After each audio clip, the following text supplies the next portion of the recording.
Hello प्यारे बच्चों, तो कैसे हो आप सब। बहुत बहुत स्वागत है आप सभी का आज की इस वीडियो में।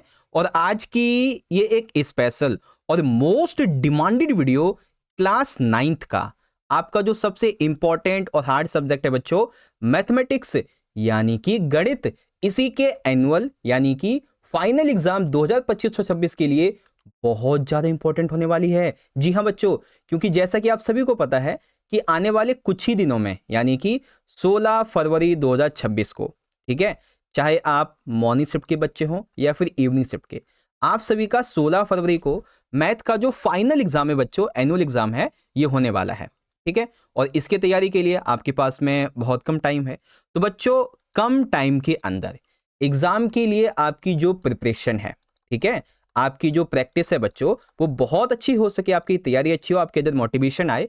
तो इस बात को ध्यान में रखते हुए आज हम लोग अपना सबसे पहला और मोस्ट इंपॉर्टेंट सैंपल पेपर इस वीडियो में सॉल्यूशन के साथ में समझने वाले हैं। जी हां बच्चों, सैंपल पेपर हम आपको कंप्लीटली यहां पे सॉल्व करके समझाएंगे।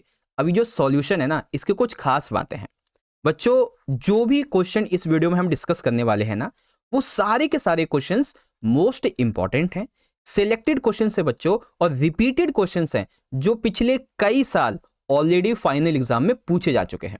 ठीक है, और जो भी क्वेश्चन का आंसर आपको मैं बताऊंगा ना, एक एक लाइन को, एक एक वर्ड टू वर्ड बहुत अच्छे से बताऊंगा। इवन पहले तो हम आपको हिंदी मीडियम में बहुत अच्छे से समझाएंगे सारे क्वेश्चन आंसर, ठीक है, और साथ ही साथ इंग्लिश मीडियम में भी हम आपको समझाते हुए चलेंगे। तो ये वीडियो आप दोनों ही मीडियम के लिए बहुत इंपॉर्टेंट है। ठीक है, और एक चीज बच्चों, ये तो अभी हमारा केवल पहला पेपर है। आपके फाइनल एग्जाम यानी कि 16 तारीख से पहले पहले हम आपको एक दो नहीं बल्कि 5+ मोस्ट इंपॉर्टेंट सैंपल पेपर करवाने वाले हैं बच्चों, वो भी सॉल्यूशन के साथ में। ठीक है, यहाँ पे आई बटन में प्लेलिस्ट मिल जाएगी आपको सारे सैंपल पेपर की, तो वहां से देख लीजिएगा। ठीक है, पेपर 3 घंटे का रहेगा, 80 नंबर का पेपर आएगा। बात करते हैं पेपर के पैटर्न की। तो बच्चों, पेपर में कुल आपके 5 खंड होंगे। ठीक है, खंड का, ख, ग, घ, ना, और कुल मिला के आपके 38 प्रश्न रहेंगे, जिसमें से खंड का जो रहेगा, इसमें 1 से 18 ये टोटल आपके जो है ना एमसीक्यू होंगे, 18 एमसीक्यू, और प्लस 2 एमसीक्यू जो है ना, ये आपके असर्शन और रीजन के होंगे, यानी कि 20 एमसीक्यू। खंड खा के अंदर आपके जो है ना 2 नंबर के 21 से 25 अति लघुत्तरीय प्रश्न होंगे। खंड गा के अंदर 3 नंबर के आपके 26 से 31 लघुत्तरीय प्रश्न होंगे।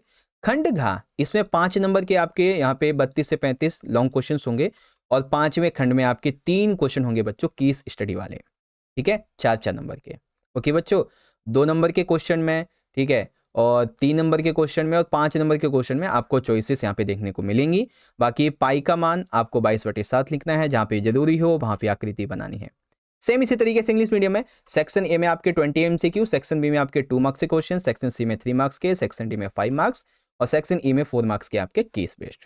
ठीक है बच्चों, तो क्योंकि ये हमारी पहली वीडियो है, तो हम बच्चों क्या करेंगे, इस वीडियो में ना 2 चीजें समझेंगे, खंड का और खा, यानी कि जितने भी आपके एमसीक्यू हैं ये डिस्कशन कर लेंगे हम, और जो आपके 2 मार्क्स के क्वेश्चन है ये डिस्कशन कर लेंगे हम। ठीक है, बाकी जो बच जाएगा उसके लिए हम क्या करेंगे बच्चों, उसके लिए हम पार्ट 2 की वीडियो बना देंगे, पार्ट 3 की वीडियो बना देंगे, जो भी बनेगा उस हिसाब से। ओके, तो यहाँ पे आई बटन में हम आपको सारे सैंपल पेपर की प्लेलिस्ट का लिंक दे देंगे बच्चों, आप वहां से जाके जरूर से देख लीजिएगा। ठीक है, तो रेडी हो बच्चों आज के सैंपल पेपर 1 के पार्ट 1 की वीडियो को समझने के लिए? जल्दी बोलो, तैयार हो बच्चों? Are you ready? तो चलिए शुरू करेंगे। तो सबसे पहले आप यहाँ पे ये देखिए कि ये जो आपको सैंपल पेपर दिख रहा है, ठीक है, ये वाला सैंपल पेपर, ये ऑफिशियली डीओई की तरफ से आपके फाइनल के एग्जाम के लिए दिया गया है, और इसी सैंपल पेपर को हम बहुत अच्छे से सॉल्व करके समझने वाले हैं। अभी तो आप ये हिंदी मीडियम में यहाँ पे देख सकते हैं, ठीक है, और सेम यही पेपर आपका इंग्लिश मीडियम में यहाँ पे रहेगा। ठीक है, अगर आपको मैं यहाँ पे कुछ क्वेश्चन दिखाऊं, जैसे कि हमारे ये एमसीक्यूज हैं, ठीक है, ध्यान से देख लेना, ये हमारे एमसीक्यूज हैं। पहले तो टोटल कितने होंगे, ये देखो 20 एमसीक्यूज हैं। ठीक है, फिर आपके खंड बा में यहाँ पे देख लीजिए, ये क्वेश्चन है 2-2 नंबर के, है ना। सेम इसी तरीके से आप इंग्लिश मीडियम में देख सकते हैं, जो आपका सेक्शन नंबर बी है, ये आपके 2-2 नंबर के क्वेश्चन का है। फिर जो क्वेश्चन आपको यहाँ पे दिख रहे हैं ना, फिर आप देख लीजिए ये खंड सा है, जिसमें 3 नंबर के आपके क्वेश्चन हैं सारे के सारे।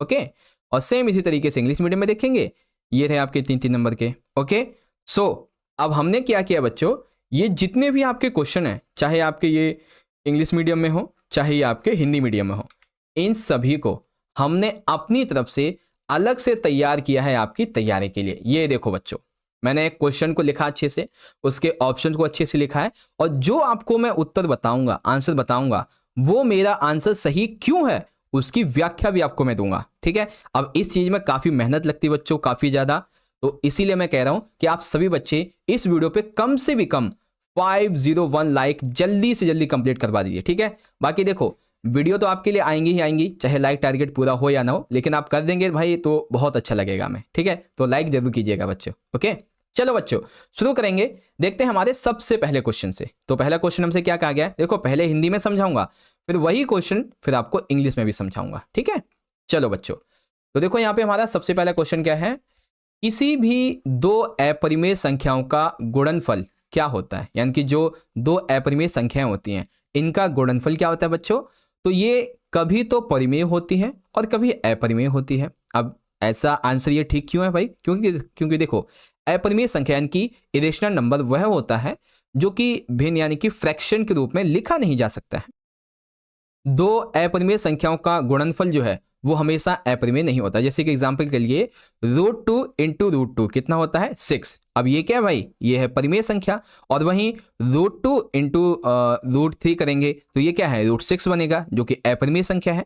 दैट्स वाई बच्चों, जब दो अपरिमेय संख्याओं का गुणनफल होता है तो ये कभी तो परिमेय बनेगा जो कि इसका एग्जाम्पल ये है, और कभी ये अपरिमेय बनेगा जो कि इसका एग्जाम्पल ये है ना। इस तरीके से हम बोल देंगे।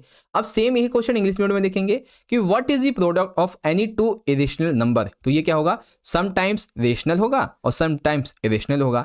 एग्जांपल के लिए आप देख लीजिए, √2 इंटू √2 करेंगे तो ये एक रेशनल नंबर बन जाएगा। अगर √2 इंटू 3 करेंगे तो √6 आएगा जो कि इरेशनल नंबर है। That is why the answer sometimes rational और समटाइम्स इरेशनल। ओके बच्चों, पहला एमसीक्यू हो गया हमारा। दूसरा एमसीक्यू हमारे सामने ये रहा, देखो क्या कहा गया है, एक त्रिभुज का परिमाप 60 सेंटीमीटर है। ठीक है, ये एक आपका त्रिभुज है, ठीक है, इसका जो परिमाप है वो कितना है 60 सेंटीमीटर है। उसकी भुजाएं 1:3:2 के अनुपात में है। उसकी सबसे छोटी भुजा कितनी होगी। ठीक है, इसकी जो भुजा है वो एक है, एक 3 है, एक 2 है, ये तीनों भुजाएं हैं इसकी, है ना, और परिमाप है हमारा 60 सेंटीमीटर।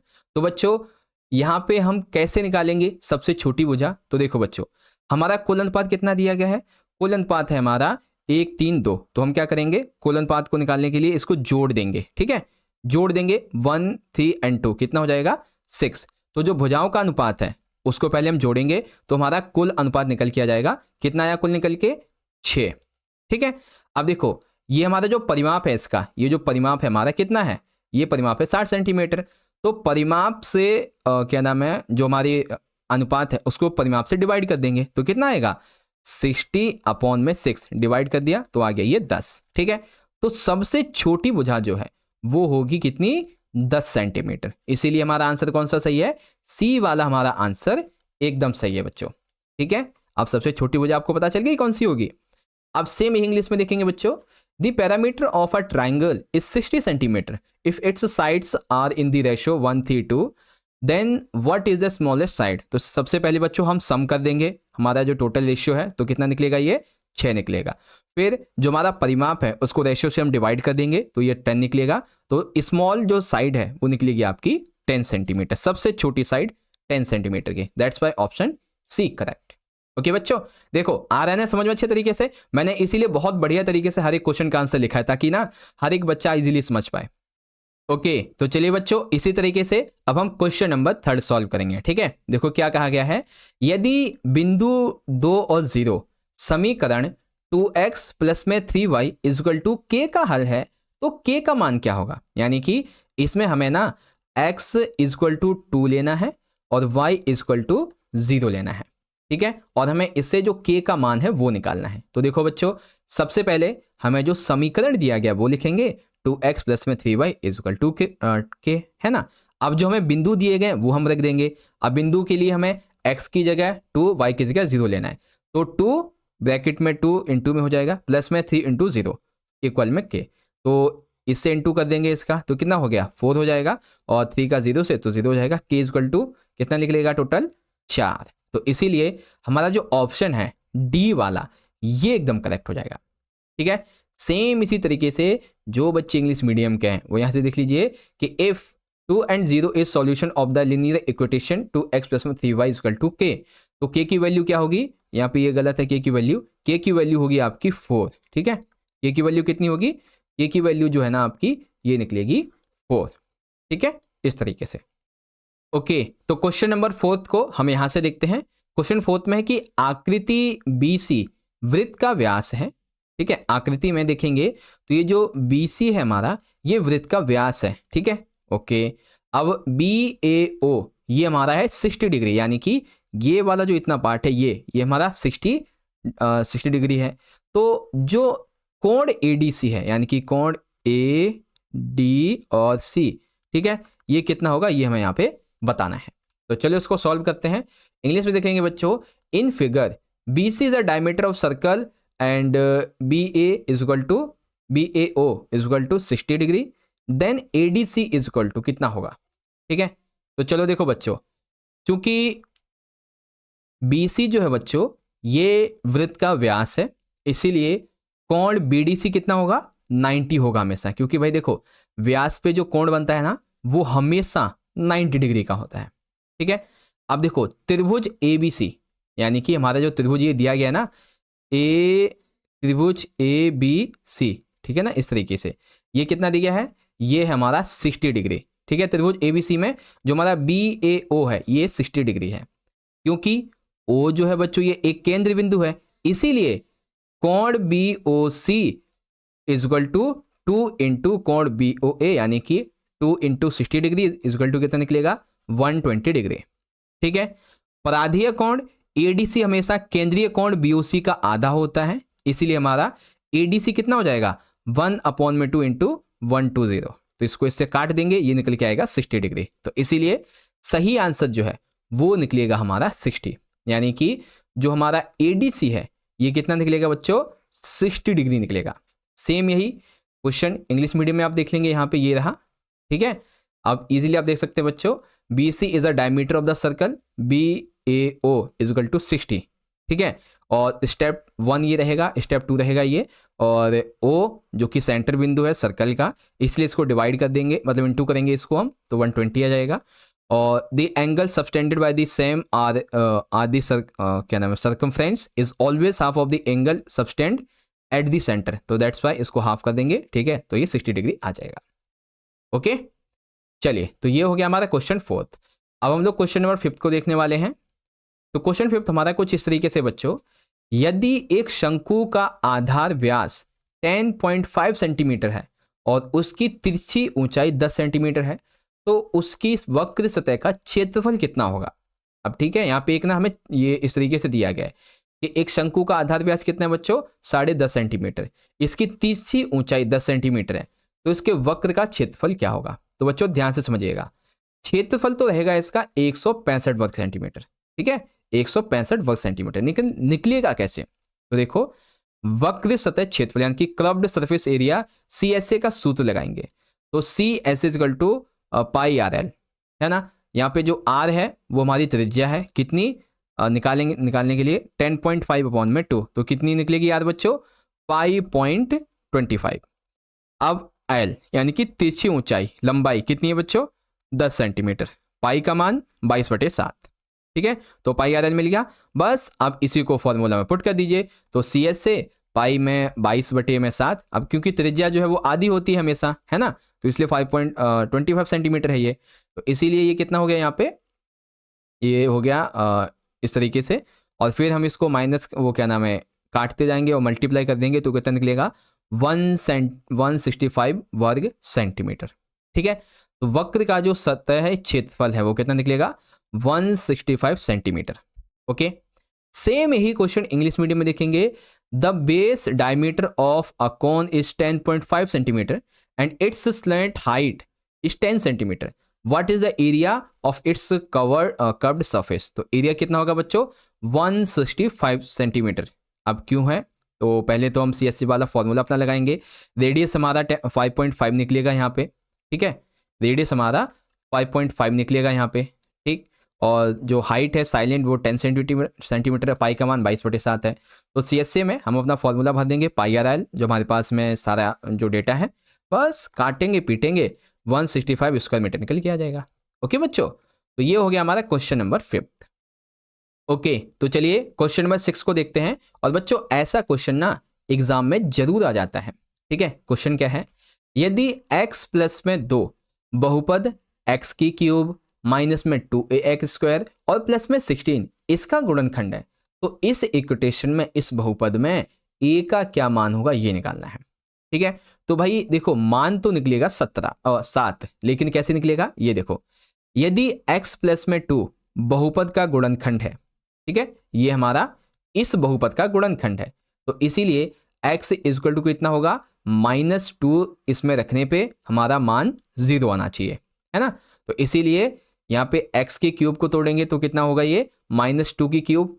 ठीक है, अब ये 2ax² है, तो यहाँ पे क्या आ जाएगा, 2a माइनस में 2 का स्क्वायर और प्लस में हमारा 16 आ गया। तो इसको हम निकालेंगे तो क्या निकलेगा बाहर में, -8 और ये अभी भी अंदर ही रहेगा, तो 2a ब्रैकेट में 4 स्क्वायर आ गया ना वो वाला, अब स्क्वायर करेंगे तो ये प्लस में हो जाएगा, तो उसके बाद में 16 का 0। फिर यहाँ पे देखेंगे बच्चों, तो -8a 16 इक्वल टू 0, 8 माइनस में 8a, ठीक है 0, तो 8a और इधर ये 8 इधर चला गया है ना, या फिर इधर आ गया, तो समझ लीजिए वो प्लस में, माइनस वाला प्लस में हो गया। तो यहाँ पे जो है a बराबर हमारा कितना निकलेगा, अब जब ये यहाँ पे ये दे रखा है, ठीक है, 8a इक्वल टू 8, ठीक है, तो ये 8 इधर चला जाएगा है ना, तो a इक्वल टू कितना हो जाएगा, 8/8 यानी कि एक तरीके से। ठीक है, तो a का मान कितना निकलेगा, a का मान निकलेगा 1। ठीक है, यहाँ पे ना ये 7 गलत दिया गया है, ठीक है, इसीलिए मैंने बोला था मैं आपको सॉल्व करके समझाऊंगा कि मेरा MCQ का आंसर सही कैसे है। ठीक है, तो इसका क्या हो जाएगा, हमारा जो बी वाला ऑप्शन है ये करेक्ट हो जाएगा, ए हमारा 1 ये मान इसका निकलेगा। ठीक है, सेम इसी तरीके से इंग्लिश मीडियम में देखेंगे, यहाँ पे मान जो है ना इसका ये निकलेगा 1। कैसे निकलेगा बच्चों, तो हमें बस x का जो फैक्टर है उसका जो मान है वो रखते जाना है, एंडिंग में आपका जो है a बराबर में यहाँ पे क्या निकलेगा, 1 निकलेगा।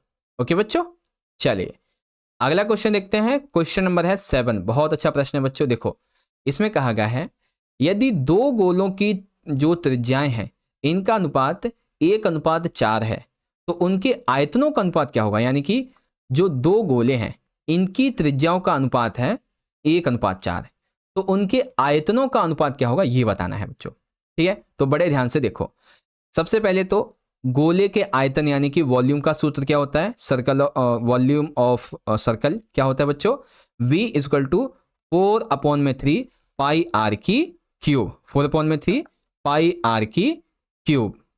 ठीक है, और चूंकि त्रिज्याओं का अनुपात 1:4 होता है, तो यहाँ पे क्या होगा बच्चों, v अनुपात में v2 है ना, v अनुपात में v2, तो 1 की क्यूब जो हमें दी हुई है, 4 की क्यूब जो हमें दी हुई है, तो बस इसको सॉल्व कर देंगे, तो 1 की क्यूब एंड कितना निकलेगा, ये 4 × 4 × 4, ठीक है, 4 चौक 16, 16 चौक 64 है ना, इस तरीके से, तो 1:64 इसका आंसर निकलेगा।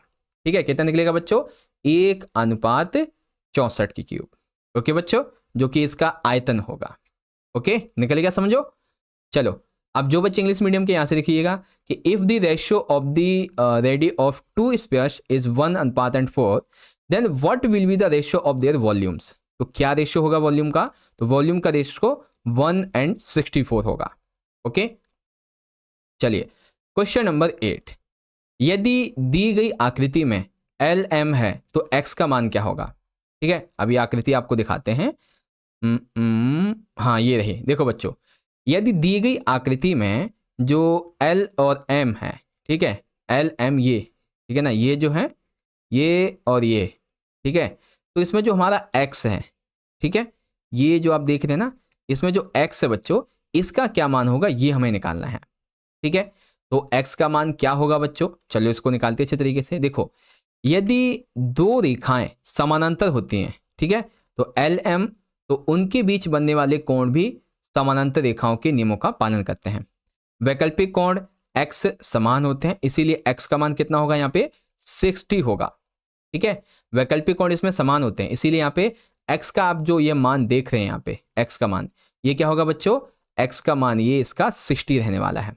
ठीक है, लेकिन एक सेकेंड, अब यहाँ पे ना बहुत सारे बच्चे ये कहेंगे कि सर जी चलिए ये तो आपने हमें एकदम थ्योरी की तरह समझा दिया कि ये ऐसे है ऐसे है, लेकिन सर जी इसमें ना हमें कुछ इक्वेशन दी गई हैं, है ना। आप देख सकते हैं यहाँ पे 3y डिग्री दिया हुआ है, 2y प्लस में 25 है, x प्लस में 15 डिग्री है।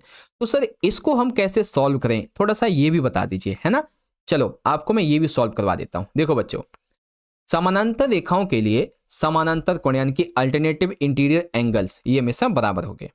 अब चित्र के अनुसार 3y इजकल टू 2y 25 दिया हुआ है ना। ये देखो यहाँ पे 3y और ये हमारा 2y प्लस में 25 है ना बच्चों। तो बस अब पहले हम इसे हल करेंगे, तो y मान एक तरफ आ जाएंगे और नंबर एक तरफ चले जाएंगे, तो y कितना बचेगा 3 माइनस में 2 ओनली y, और ये बचेगा y का मान कितना आ गया 25 डिग्री, है ना, 25 डिग्री आ गया। अब चरण नंबर 2, अब इसमें हमारे जो और चीज़ें दे रखी हैं, ठीक है, x प्लस में 15 और 3y, तो ये आएगा। तो अब बच्चों x का मान हम रखेंगे, मतलब पहले जो हमारा y का मान निकला है ना 25 डिग्री, ये रखेंगे हम। तो x प्लस में 15 is equal to 3y, y का मान 25, तो x प्लस में 15 कितना हो गया 75। अब हम नंबर को एक साइड रखेंगे और 15 को ना हम इस साइड भेज देंगे, तो क्या हो जाएगा 75 माइनस में 15, तो x is equal to 60 degree आ जाएगा, इसीलिए हमारा ऑप्शन ए सही है। अब सेम यही आंसर इंग्लिश मीडियम में बच्चों इस तरीके से देख लेंगे। फिगर के अकॉर्डिंग हमें ये दिया गया है, सिंप्लीफाई करेंगे तो y हमारा 25 डिग्री आ जाएगा। एंड नाउ अब हमें जो सब्स्टिट्यूट है वो हमें y का कितना लेना है 25 लेना है, तो इस तरीके से आंसर हमारा 60 डिग्री निकल के आ जाएगा। ठीक है, तो आप समझ गए ना बच्चों कि इसका आंसर जो है वो 60 डिग्री क्यों निकला है। ओके, चलो सेम इंग्लिश मीडियम में देख लेंगे। ये रहे आपके क्वेश्चन, एक सेकेंड, हाँ ये रहा, देखो ये आपका क्वेश्चन है, आंसर आपका निकलेगा इसका ये ए वाला यानी कि 60 डिग्री। ओके, अब है बच्चों क्वेश्चन नंबर हमारा 9th। अब इसमें थोड़ा जरा ध्यान से देखें।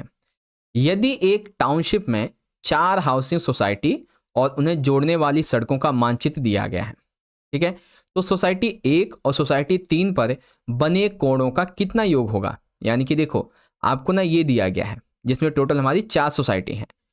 एक बस्ती टाउनशिप में 4 हाउसिंग सोसाइटी और उन्हें जोड़ने वाली सड़कों को यहाँ पे दर्शाने के लिए नक्शा दिया गया है। ठीक है, सोसाइटी 1, 2, 3 एंड 4। ठीक है, सड़क देखेंगे तो सड़क आपकी A, B, C, D, E ये दिया हुआ है। ठीक है, सोसाइटी 1 और 3 पर सीधी सड़कों के द्वारा बने कोणों का जो माप योग है वो कितना होगा बच्चों। ठीक है, तो इनका जो माप योग होगा बच्चों वो रहेगा आपका 180 डिग्री। कितना होगा 180 डिग्री, क्योंकि देखो एक सीधी रेखा पर बने कोणों का योग हमेशा 180 डिग्री होता है। क्योंकि यह सीधी सड़कें हैं तो उनके द्वारा बनाए गए कोण 180 डिग्री के ही होंगे। ठीक है, जैसे कि आप यहाँ पे देखेंगे तो क्या पूछा गया है, सोसाइटी 1 और 3। ठीक है, 1 और 3, ठीक है ना, तो ये जो है ना सीधी रेखा पे कोण बना रही है। किस पे, सीधी रेखा पे। तो कितने का बनेगा बच्चों, ये जो हमारा एक कोण होता है ये कितना होता है 180 होता है, ये वाला कितना होता है 90 होता है, और ये जब ये पूरे की बात करेंगे तो ये आपका 360 होगा, है ना। तो सोसाइटी 1 हमारी और सोसाइटी 3 ये कितने एंगल का कोण बना रही हैं 180 का कोण बनाती हैं। ठीक है, दैट इज वाई बच्चों आंसर आपका 180 यहाँ पे सही हो जाएगा। अब सेम यही क्वेश्चन बच्चों जब आप इंग्लिश मीडियम में देखेंगे, given below is the map giving the position of 4 housing societies and roads connecting them in a township, what would we measure of the sum of angles formed by the state roads at society 1 and society number 3। तो कितना होगा बच्चों 180 degree.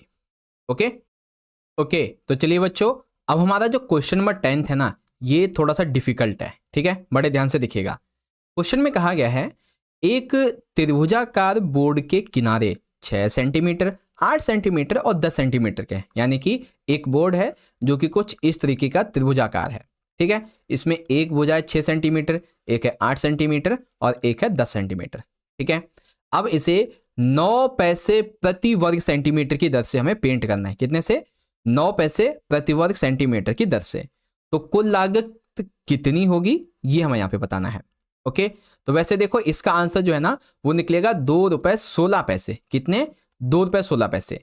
अगर इसको आप short form में समझना चाहें तो यहां से समझ लीजिए, हीरोन के सूत्र का हम फॉर्मूला लगाएंगे।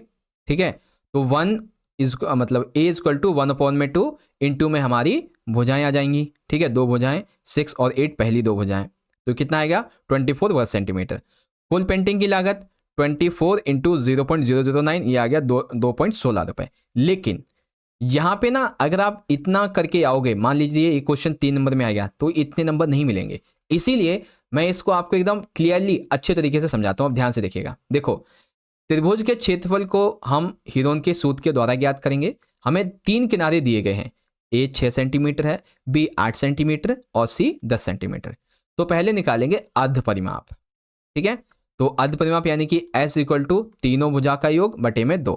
तो एस यानी कि सेमी पैरामीटर, तो जो हमारी तीनों भुजा है इसका योग करेंगे तो कितना आएगा 24 बटे में 2, यानी कि एस जो है हमारा अर्ध परिमाप ये निकल गया हमारा 12 सेंटीमीटर। कितना निकला? 12 सेंटीमीटर। अब लगाएंगे बच्चों हीरोन का सूत्र। तो ठीक है, हीरोन का सूत्र क्या होता है क्षेत्रफल निकालने के लिए? ए इज इक्वल टू जो हमारी भुजा है माइनस ए, भुजा माइनस बी, भुजा माइनस सी। ठीक है, तो हमारा जो एस निकला यानी कि पैरामीटर वो कितना था 12। ठीक है, तो पैरामीटर माइनस में भुजा 1, पैरामीटर माइनस में भुजा 2, पैरामीटर माइनस में भुजा तीसरी वाली। ठीक है, तो बस इसमें से ये माइनस हो जाएगा तो 12 इंटू 6 निकल गया, इसमें से ये आ जाएगा तो ये 4 आ गया, इसमें से ये निकलेगा तो ये आ जाएगा आपका 2। तो ए इक्वल टू कितना निकला? रूट में 576, तो ये हो गया आपका 24 वर्ग सेंटीमीटर। अब दर कितनी है? 9 पैसे प्रति वर्ग सेंटीमीटर। तो कुल लागत निकालने के लिए हम इसको इनटू कर देंगे तो ये हो गया 216 पैसे। ठीक है, तो यहाँ पे 2.16 ए वाला आंसर आपका सही होगा। ओके बच्चों, तो देखो अब आपको मैंने अच्छे से समझा दिया है। कितना होगा? 2 रुपए 16 पैसे। ठीक है, 2 रुपए 16 पैसे। ये देखो मैंने एक तो इजी वे में समझाया और एक थोड़ा हार्ड वे में समझाया है ना, जो भी आपको अच्छा लगे उस हिसाब से आप कर सकते हो। सेम ही इंग्लिश मीडियम में the edge of the triangular board are 6, 8, 10 centimetre. The cost of painting is at the rate of 9 paise पर स्क्वायर सेंटीमीटर इज ₹2.16। ठीक है, इस तरीके से लिखेंगे। ओके बच्चों, चलो क्वेश्चन नंबर है हमारा 11th। आप चाहें तो 11th को यहां से भी पढ़ सकते हैं। ये रहे बच्चों आपके। ठीक है, सारे क्वेश्चंस ये रहे। ठीक है, चलो क्वेश्चन नंबर 11th में पूछा गया है निम्नलिखित में से किसे प्रमाण यानी कि प्रूफ की आवश्यकता होगी। ठीक है, तो प्रूफ की आवश्यकता किसको पड़ती है बच्चों? प्रमेय को, यानी कि जो थ्योरम होती है इसको प्रूफ की आवश्यकता पड़ती है। क्यों? क्योंकि प्रमेय वह कथन होता है जिसे हमें सिद्ध करना बहुत ज्यादा जरूरी होता है। ठीक है, और ये जो अद्भुत सत्य होते हैं ये स्वयं संबंध यानी कि बिना प्रमाण के ही स्वीकार किए जाते हैं, जो ये वाले होते हैं। परिभाषा की बात करेंगे तो ये सिर्फ एक संकल्पना किसी अर्थ को डिस्क करती है। स्वयं सिद्ध जो है ना, इसकी प्रमाण की आवश्यकता सिर्फ प्रमेय को होती है। तो इसीलिए क्या है बच्चों, इसीलिए ना प्रमाण की आवश्यकता सिर्फ और सिर्फ प्रमेय को होती है। ओके, सेम इंग्लिश में which of the following needs a proof, तो थ्योरम को प्रूफ की नीडेड होती है। ओके, क्वेश्चन नंबर 12 इसमें पूछा गया है यदि 2 त्रिभुजों के कोण और एक सम्मिलित भुजा समान हो। ठीक है, एक तो 2 त्रिभुज के कोण और एक सम्मिलित भुजा समान हो तो कौन सा सर्वांग समता का जो नियम है वो लागू होगा। तो देखो बच्चों, यदि 2 कोण और उनके बीच की भुजा समान है तो ए ऐसे यानी कि एंगल साइड एंगल, ये सर्वांग समता नियम यहाँ पे लागू होगा, ए एस से वाला। ठीक है, एस एस यानी कि साइड साइड साइड, इसमें तीनों भुजाएं समान होती हैं। एस एस में 2 भुजाएं और उनके बीच का कोण समान होता है, इसीलिए A S A angle side angle, क्योंकि 2 त्रिभुजों के 2 कोण हैं और एक सम्मिलित भुजा समान है, इसीलिए यहाँ पे ए एस ए का उपयोग किया जाएगा। ठीक है, सेम इंग्लिश मीडियम में देख लेंगे बच्चों। ये रहा आपका क्वेश्चन, आंसर आपका इस तरीके से ये वाला हो जाएगा। चलो क्वेश्चन नंबर हमारा 13 में पूछा गया है यदि 2 समानांतर चतुर्भुज दिए गए हैं और कोण C is equal to 60 degree है तो कोण ए ई एफ कितना होगा। ठीक है, आपको मैं दिखा भी देता हूं। ये हमारा है क्वेश्चन नंबर 13। इसमें देखिए क्या है कि दी गई आकृति में A B C D and A E F G दो समानांतर चतुर्भुज है। एक तो हमारा ये छोटा वाला, ठीक है, और एक हमारा ये बड़ा वाला, ये समानांतर चतुर्भुज है। अब इसमें कोण सी जो है हमारा, ठीक है, कोण सी ये वाला, ये 60 डिग्री है। तो ए ई एफ क्या होगा, ठीक है, ए ई एफ ये कितना होगा बच्चों, हमें ये निकालना है। ए ई एफ ये कितना होगा, ठीक है।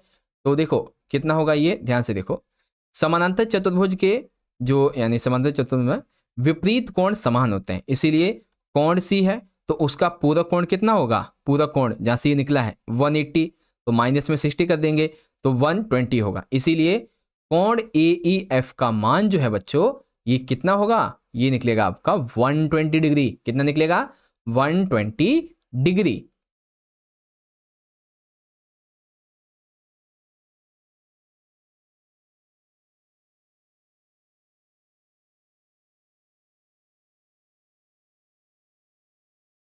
तो बस आंसर निकल गया हमारा 120 डिग्री। सेम इसी तरीके से आप इसको इंग्लिश मीडियम में यहाँ पे देख सकते हैं कि if two parallelogram are given and कोण C is equal to 60, what is the value of A E F, तो 120 डिग्री। ठीक है, चलिए क्वेश्चन नंबर है 14। अब इसमें पूछा गया है ब्रैकेट में रूट ए प्लस में root B and root A minus में रूट बी, इसका क्या मान होगा बच्चों। ठीक है, तो इसका मान होगा a माइनस में b। कैसे, यदि समद्विपद यानी कि बायनोमियल का गुणनफल है तो कैसे करेंगे, x प्लस में y x माइनस में y, ये इसी का ही तो गुणनफल है एक तरीके से, है ना। तो क्या होता है एक्स स्क्वायर माइनस में y का स्क्वायर, तो इसीलिए x यहाँ पे हम रूट a के लिए उपयोग करेंगे और y को रूट b के लिए उपयोग करेंगे। ठीक है, तो पहले हम इस तरीके से इसे लिखेंगे रूट a प्लस में रूट b, और फिर इसको माइनस में लिखेंगे रूट a माइनस में रूट बी। तो यहाँ पे root into root, root cut जाएगा ए हो जाएगा, रूट इंटू रूट कट जाएगा ये बी हो जाएगा, लेकिन माइनस प्लस माइनस में माइनस आएगा। ठीक है, तो इस तरीके से हमारा ये निकल के आ जाएगा ए माइनस में बी। ठीक है, तो आंसर क्या होगा हमारा, पहला वाला ए माइनस में बी हमारा राइट आंसर है। तो इसी तरीके से इंग्लिश में what is the value of this equation, तो इक्वेशन की वैल्यू ए माइनस में बी होगी। ओके, चलिए ओके, तो चलिए अब हम अपने क्वेश्चन नंबर 15 को देखेंगे और इस क्वेश्चन को यहां से देखते हैं। ठीक है, देखो क्या कहा गया है, यह एक आइसक्रीम कोन की तस्वीर है। ठीक है, ये एक आइसक्रीम कोन की तस्वीर है। ये जो शंकु है इसकी त्रिज्या है 4 सेंटीमीटर और ऊंचाई है इसकी 15 सेंटीमीटर। एक आइसक्रीम विक्रेता इसका 1/4 भाग हमेशा खाली रखता है, यानी कि वो ना मान लीजिए यहां से इतना भाग जो है वो भर के रखता है और इतना भाग इसका खाली रखता है। वैसे तो ना वो नीचे से खाली रखता है दरअसल, ठीक है, हम मान लेते हैं कि जो भी है, लेकिन 1/4 में खाली रखता है। तो शंकु का जो खाली भाग होगा इसका आयतन सेंटीमीटर क्यूब में कितना होगा ये हमें निकालना है। ठीक है, इसी तरीके से सेम ही क्वेश्चन इंग्लिश मीडियम में ऐसे रहेगा कि this is the picture of an ice cream cone, the radius of the cone is 4 centimetre and height is 15 centimetre. An ice cream seller keeps 1/4 of his empty.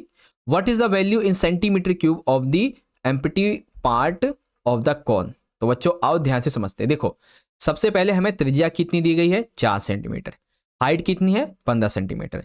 तो शंकु का आयतन का सूत्र क्या होता है बच्चों, v = 1/3 पाई r की स्क्वायर h। तो आयतन निकालने के लिए सबसे पहले v 1/3 पाई r यानी कि रेडियस, त्रिज्या कितनी है हमारी 4 सेंटीमीटर, तो ये स्क्वायर में आ गई। h यानी कि हमारी हाइट कितनी है 15 सेंटीमीटर। तो यहाँ पे हमारा v = 1/3 पाई और ये 16 × 15 हो गया, है ना। 4 का जब हम स्क्वायर करेंगे तो 16 हो गया। तो 1/3 पाई = कितना हो गया 240। तो इसको इससे काट देंगे, कितना बचेगा 80 पाई। कितना आएगा बच्चों 80 पाई। तो 1/4, ठीक है, 1/4 × 80 तो कितना हो जाएगा, इसको इससे काट देंगे 20 पाई। इसीलिए खाली आयतन का भाग 20 पाई यहां पे निकल के आएगा। ठीक है, तो राइट आंसर इसका कितना हो जाएगा बच्चों 20 पाई हमारा एकदम सही उत्तर है। ठीक है, 20 pi is the right answer. चलो अगला देखते हैं क्वेश्चन नंबर 16। अब इसमें पूछा गया बच्चों यदि किसी रैखिक समीकरण के हल -2 2 0 0 और 2 -2 हैं तो समीकरण क्या होगा। ठीक है, यहाँ पे देखो बिल्कुल ध्यान से समझ लेना, हमें ना एक समीकरण के हल दिए गए हैं -2 0 0 0 और 2 माइनस में 2। तो ये किस समीकरण के हल हैं ये हमें निकालना है, वो समीकरण कौन सा है। तो बच्चों देखो, दिए गए बिंदु को विकल्पों में रखेंगे तो हमारा जो एकदम सही आंसर निकलेगा वो x प्लस में y इक्वल टू 0 सभी बिंदुओं के लिए सही होगा। यानी कि जो b वाला है ना हमारा, ये एकदम सही निकल के आएगा। ठीक है, बिल्कुल सही, ये यहाँ इसके लिए निकल के आएगा बच्चों। ओके, x प्लस में y equal to 0। Okay, same इसी को इंग्लिश मीडियम में देख लेंगे बच्चों। If a linear equation has solution this one, तो व्हाट वाज द इक्वेशन, तो ये होगी बी वाली। ओके, लेकिन अब यहाँ पे आप सभी बच्चे ये जानना चाहते होंगे कि सर जी चलिए आपने ये तो हमें बता दिया कि ये वाला सही है, लेकिन सर इसे सॉल्व तो कर दीजिए एक बार ताकि हमें समझ में आ जाए कि कैसे निकला ये आंसर। तो चलो सॉल्व करते हैं। ठीक है, देखो बच्चों हमें क्या बिंदु दिए गए हैं, -2 2 0 0 और 2 माइनस का 2। तो हम हर एक विकल्प में रख के देखेंगे। तो ए विकल्प है y माइनस में x इक्वल टू 0। तो यहाँ पे हम रखेंगे अगर, तो -2 एंड 2 इक्वल टू कितना होगा, 2 माइनस में 2 यानी कि 4, ये गलत हो जाएगा हमारा। 0 0 रखेंगे तो एक सही निकलेगा, लेकिन 2 माइनस 2 रखेंगे तो ये गलत निकल जाएगा। लेकिन जो दूसरा हमारा विकल्प है x प्लस वाई वाला, इसमें ये सही निकलेगा। कैसे, -2 और 2 इसको जब हम रखेंगे तो -2 प्लस में 2 कितना हो जाएगा, 0, ये हमारा सही आ गया। 0 0 को रखेंगे x प्लस वाई में तो ये भी सही हो जाएगा। 2 माइनस में 2 इसको रखेंगे तो 2x हो जाएगा और 2 माइनस में y हो जाएगा, तो इसलिए क्या हो जाएगा, ये 0 0, ये भी सही हो जाएगा। दैट्स वाई बच्चों हमारा जो ये b वाला ऑप्शन है ये यहाँ पे करेक्ट है। ठीक है, x प्लस में y इक्वल टू 0। चलो बच्चों अगला देखते हैं, क्वेश्चन नंबर 17। काफी अच्छा प्रश्न है बच्चों। इनमें से कौन सा सांख्यिकीय डेटा का आरेखीय निरूपण नहीं है। यानी कि आपका जो ये क्वेश्चन नंबर 7 है ना बच्चों, ये वाला, इसमें हमें बताना कि कौन सा वो है जो सांख्यिकीय डेटा का आरेखीय निरूपण नहीं है। तो वो है बच्चों टेलीमार्क्स। कैसे, टेलीमार्क्स का उपयोग डेटा के गिनने के लिए किया जाता है। ये कोई ग्राफिकल रिप्रेजेंटेशन नहीं है। बार ग्राफ, आयत चित्र, बारंबारता बहुभुज, ये सभी ग्राफिकल तरीके होते हैं जिसको आप ग्राफ पे दर्शा सकते हो। ठीक है, लेकिन टेलीमार्क्स का कोई भी ग्राफिकल रिप्रेजेंटेशन नहीं होता है। ओके, सेम इंग्लिश में, which of the following is not a graphical representation of statistical data, तो वो उनमें से कौन सा नहीं है वो भी आप देख सकते हैं। क्वेश्चन नंबर 18 बहुत अच्छा प्रश्न है बच्चों, ध्यान से देखिएगा। यदि एक त्रिभुज की भुजाएं 5 मीटर, 8 मीटर, 11 मीटर हैं तो उनका क्षेत्रफल क्या होगा, और ये क्षेत्रफल रूट में आएगा। ठीक है, एक त्रिभुज है बच्चों, एक त्रिभुज है, इसमें एक भुजा है 5 मीटर, एक भुजा है 11 मीटर और एक भुजा है 8 मीटर। तो इनका जो क्षेत्रफल है वो क्या होगा। तो बच्चों यहां पे हम उपयोग करेंगे हीरोन का सूत्र।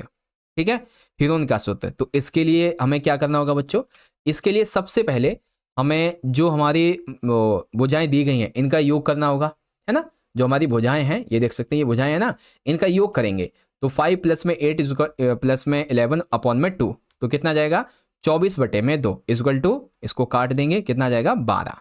ओके, अब हम लगाएंगे हीरोन के सूत्र का फॉर्मूला इस तरीके से कि जो हमारा पैरामीटर है, ठीक है, पैरामीटर जो निकला है बच्चों, तो पैरामीटर माइनस में ए भुजा, पैरामीटर माइनस में बी भुजा, पैरामीटर माइनस में सी भुजा। तो 12 12 माइनस में 5, 12 12 माइनस में 8 और 12 माइनस में 11, तो कितना हो जाएगा 12 इंटू 7 इंटू 4 इंटू 1। ओके, तो ये कितना निकलेगा √336, तो 4√21 है ना। तो क्या आंसर होगा, ए वाला जो आंसर है बच्चों, ये वाला 4√21, ये हमारा एकदम राइट हो जाएगा। ठीक है, अब इसी तरीके से इंग्लिश में, the side of a triangular flower bed are 5 metre, 8 metre and 11 metre, what is its area. तो एरिया के बच्चों निकालेंगे कैसे, सबसे पहले तो हमें अपना पैरामीटर निकालना है, तो हम निकाल लेंगे इस तरीके से, और हमारा ए जो है यानी कि जो भुजा है वो इस तरीके से निकलेगी। तो राइट आंसर आपका जो है ना ये ए वाला एकदम करेक्ट हो जाएगा। ठीक है, 18 के लिए। अब बच्चों क्वेश्चन नंबर जो 19 है, 19 इसके बारे में देखेंगे तो कहा गया है ये ना अभिकथन कारण है दरअसल। ठीक है, अभिकथन कारण है, जिसमें अभिकथन हमारा 19वां कहता है, समानांतर रेखाएं वे रेखाएं होती हैं जो एक दूसरे को नहीं काटती हैं। सही बात है, समानांतर रेखा कुछ इस तरीके की होती हैं, ये कितनी भी आगे चली जाए, चाहे ऐसे ऐसे हो, चाहे ऐसे ऐसे हो, चाहे ऐसे ऐसे हो, कैसे भी हो, ये कभी भी एक दूसरे को काटेंगे नहीं। कारण समानांतर रेखाएं 2 या 2 से अधिक रेखाएं हो सकती हैं। ठीक है, समानांतर रेखाएं 2 या 2 से अधिक हो सकती हैं। तो क्या ये बात सही है बच्चों? तो देखेंगे समानांतर रेखाएं कभी एक दूसरे पे काटती नहीं हैं, ये सही है, लेकिन कारण इसका स्पष्ट नहीं करता है। क्यों नहीं काटती ये नहीं बताया गया है। ये तो बता दिया है कि ये 2 या 2 से अधिक हो भी सकती हैं, ये तो ठीक है, लेकिन व्याख्या नहीं है। दैट इज वाई दोनों सही तो हैं लेकिन व्याख्या नहीं है। और बच्चों ये वाला क्वेश्चन आपके लिए HW है, ठीक है, होमवर्क है आपके लिए। इसको पहचानो कि गैर शून्य अचर बहुपद की डिग्री शून्य होती है, दो पदों वाले बहुपद को द्विपदीय कहा जाता है ना। तो ये आप पढ़ो और समझो इसको, ठीक है। सेम इसी तरीके से इंग्लिश मीडियम में देख लेंगे बच्चों। ये आपका जो असेशन है ठीक है, रीजन भी ठीक है, बट एक्सप्लेनेशन नहीं है। That is why option number B is the right answer, ठीक है। चलो अब शुरू करेंगे बच्चों सेक्शन नंबर बी को, ठीक है। सेक्शन नंबर बी के कुछ क्वेश्चन को अब हम लोग डिस्कस करने वाले हैं और बाकी के फिर पार्ट 2 में देखेंगे। तो सेक्शन बी हमारा शुरू हो रहा है, ठीक है। 2 नंबर के हमारे 5 क्वेश्चन होंगे, तो चलिए शुरू करेंगे। देखो बच्चों पहला क्वेश्चन है, एक चतुर्भुज के कोणों का अनुपात 3, 5, 9, 13 है। तो चतुर्भुज के सभी कोण ज्ञात कीजिए। यानी कि देखो आपका ना एक चतुर्भुज है बच्चों, ठीक है, चतुर्भुज जिसमें अनुपात जो है ना 3, 5, 9 और 13 ये है, ठीक है। तो ये जितने भी इसके कोण यहाँ पे बनते हैं इसका आपको मान ज्ञात करना है, ठीक है। तो चलो बच्चों मान ज्ञात करने हैं। एक बार एक सेकेंड, हाँ ये रहा, देखो बच्चों। अब देखो हम ये मान लेते हैं कि चतुर्भुज के जो कोण है वो 5x, 3x, 9x और 13x है। क्योंकि चतुर्भुज के चारों कोणों का योग 360 होता है, इसीलिए हमारे 3x, 5x, 9x, 13x equal to 360 हो जाएगा। तो इसको प्लस कर देंगे तो कितना आ जाएगा, 30x इक्वल टू 360। अब ये जो है ना ये x एक तरफ हो जाएगा, 360 एक तरफ और ये 30, तो इसको इससे काट देंगे, कितना आ जाएगा, x इक्वल टू 12 आ जाएगा, ठीक है। कितना आ गया, 12 आ गया। अब हम सारे कोण निकाल देंगे, ठीक है। अब हम सारे कोण कैसे निकालेंगे, जो हमारी वैल्यू थी अभी 3x की, 3x का मान कितना आ गया हमारा, 12 आ गया x का मान। तो 3 × 12 यानी कि जो पहला है 3 वाला वो निकलेगा हमारा 36 डिग्री। 5x तो 5 × 12 तो ये हो जाएगा हमारा 60 डिग्री। 9x 9 × 12 ये हो जाएगा हमारा 108 डिग्री। और 13x इक्वल टू 13 × 12 ये हो जाएगा 150 डिग्री, ठीक है। तो अब चतुर्भुज के कोण का योग कितना हो गया, 36, 60, 108 और 156 डिग्री, ठीक है। इस तरीके से आप इसका आंसर लिखेंगे बच्चों, जो कि मैंने आपको समझा दिया। अब सेम यही क्वेश्चन इंग्लिश मीडियम में है, the angles of quadrilateral are in ratio 3, 5, 9, 13, find the all angles of quadrilateral. तो यहाँ पे कौन कौन से एंगल हो जाएंगे बच्चों, देख लेंगे। सबसे पहले हमें जो भी एंगल्स दिए गए उसे हम x की वैल्यू में पुट कर देंगे, ठीक है। तो हम जो सारे कोण होते हैं सभी एंगल्स के इस क्वाड्रिलेटर के वो 360 होता है। तो 30x इक्वल टू 360, x इधर हो जाएगा तो 30 से 3600 माइनस में, तो मतलब उसको डिवाइड कर देंगे तो ये 12 आ जाएगा। तो बस अब हम कैलकुलेट करेंगे अपने एंगल्स को। तो 3x, 5x, 9x, 13x into x की वैल्यू पुट करते जाएंगे। तो 3 × 12 36 डिग्री, 5 × 12 60 डिग्री, 9 × 12 यानी कि 108 डिग्री एंड 13 × 12 यानी कि 156 डिग्री। तो इस तरीके से ये आ जाएगा। ओके बच्चों, तो यहाँ पे हमारा ये वाला क्वेश्चन भी पूरा हो गया। चलिए अब देखते हैं क्वेश्चन नंबर 22। इसमें कहा गया है, यदि OS एक रेखा POQ पर खड़ा है, ठीक है, OR और OT क्रमशः कोण POS और कोण SOQ के समद्विभाजक हैं। यदि POS x है तो ROT ज्ञात कीजिए। अब थोड़ा ध्यान से देखो, यदि OS रेखा POQ पर खड़ा है, ठीक है, ये हमारी एक रेखा है, इस पे ये OS खड़ा हुआ है।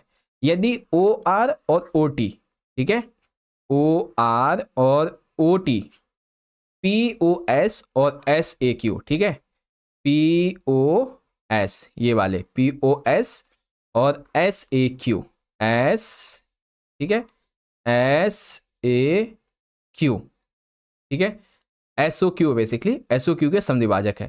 तो POS हमारा x है, ठीक है, POS ये हमारा क्या है, x है। तो अब जो हमारा ROT है ये वाला ROT ये क्या होगा, ये हमें निकालना है। बहुत ही डिफिकल्ट लेकिन बहुत इजी। तो चलो निकालते हैं, ध्यान से देखिएगा।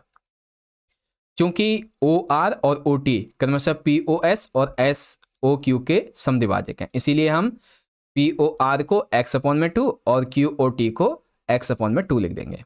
क्योंकि ओ एस जो है वो हमारी सीधी रेखा है, तो पूरा कोण कितना होगा 180 होगा, इसीलिए पी ओ आर और आर ओ टी और क्यू ओ टी कितना हो जाएगा 180 डिग्री। तो हमें पी ओ आर दे रखा है, निकालना आर ओ टी है, तो P O R x/2 R O T और क्यू ओ टी ये जो है ना ये दे रखा है हमें यहाँ पे, तो ये आ जाएगा 180। तो क्या हो जाएगा x प्लस में आर ओ टी एंड 180, तो R O T equal to 180 minus में x, तो कितना हो गया आर ओ टी 180 माइनस में x। इस तरीके से आपका ये आंसर निकलेगा। ओके बच्चों, सो आई होप अब आपको समझ में आ गया होगा। तो यहाँ पे जो हमारा आर ओ टी है वो कितना निकलेगा 180 माइनस का x। ओके, सेम ही क्वेश्चन इंग्लिश में देख लेंगे। In the given figure they O S stand on a line P O Q, they OR and OTR angles bisectors of POS and SOQ respectively. If कोण POS X then find ROT, तो ROT क्या हो जाएगा 180 minus में X। ठीक है, इस तरीके से। चलो ये रहा आपका क्वेश्चन का आंसर, इजीली आप पढ़ सकते हैं बच्चों, लिखा हुआ है। चलिए अगला देखते हैं, क्वेश्चन नंबर हमारा 23, काफी इंटरेस्टिंग है, ध्यान से देखिएगा।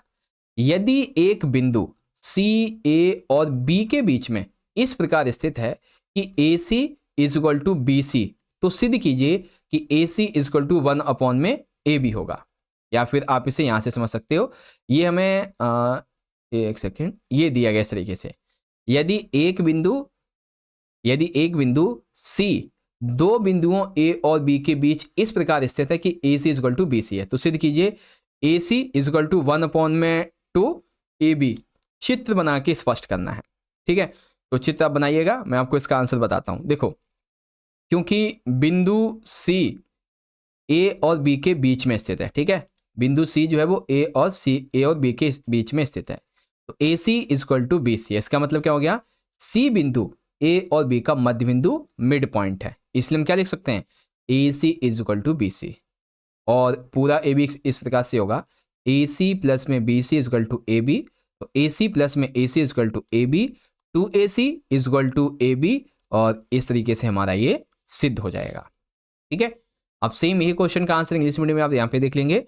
ये था आपका क्वेश्चन और ये था आपका यहाँ पे इजीली आंसर। ओके बच्चों, एंड मे बी आपको अब ये क्वेश्चन जो है वो समझ में आ चुका होगा। चलिए अब यहाँ पे देखते हैं, हमारे कुछ और क्वेश्चन हैं। ठीक है, क्वेश्चन 24 देखते हैं, फिर हमारे जो बाकी क्वेश्चन बच जाएंगे इसको हम फिर देखेंगे अगले वीडियो में। ठीक है, तो क्वेश्चन 24 हमारा दिया गया है, सिद्ध कीजिए कि समान जीवायन के इक्वल कोड्स वृत्त के केंद्र पर समकोण बनाते हैं।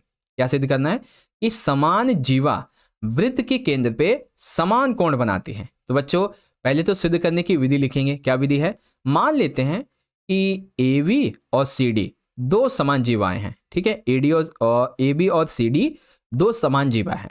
O वृत्त का केंद्र है, तो हमें क्या सिद्ध करना है, कोण AOB और कोण COD, ये हमें सिद्ध करना है ना। तो कैसे लिखेंगे, क्योंकि AB is equal to CD है, तो त्रिभुज AOB और त्रिभुज COD सर्वांगसम होंगे SSS नियम के अकॉर्डिंग। ठीक है, सर्वांगसम त्रिभुजों के समान कोण भी बराबर होते हैं, इसीलिए त्रिभुज AOB is equal to COD होगा। अतः सिद्ध हुआ कि समान जीवा वृत्त केंद्र पे समान कोण बनाती है बच्चों। ठीक है, सेम इंग्लिश मीडियम में, prove that equal code a circle subtends equal angles eight the centre. ठीक है, तो proof and steps and finally इस तरीके से। अभी हमारा एक आखिरी क्वेश्चन है 2 नंबर का, फिर हम लोग बाकी क्वेश्चन को पार्ट 2 में डिस्कस करेंगे। अब यहाँ पे दिया गया है, निम्नलिखित मासिक खर्च रुपए के डेटा के लिए 100 से 120, 120 से 140, 140 से 160, 160 से 180, 180 से 200 वर्गों का उपयोग करके एक बारंबारता वितरण तालिका बनाइए। क्या बनानी है, बारंबारता वितरण तालिका बनानी है। ठीक है, दिया गया खर्च हमें ये है, तो हम दिए गए डेटा को दी गई कक्षाओं में व्यवस्थित करेंगे और उनके बारंबारता गिनेंगे। जैसे कि 100 से 120, ठीक है, तो 100 से 120 में आप गिनेंगे तो कितनी है, 1।